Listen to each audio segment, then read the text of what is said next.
Assalamualaikum and greetings to everyone. My name is Nordamia, the representative of the Affection Group SMK Sri Tebrau Johor Bahru.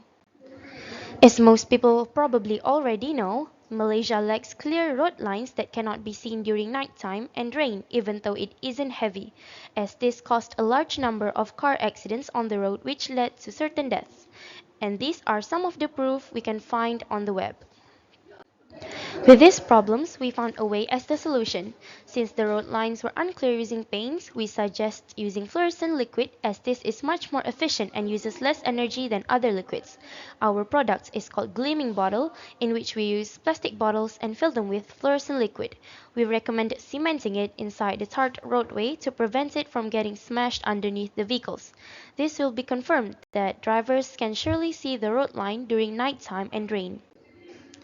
Next, this is the sketch we tried to draw of our product as already explained in the last slide we talked about.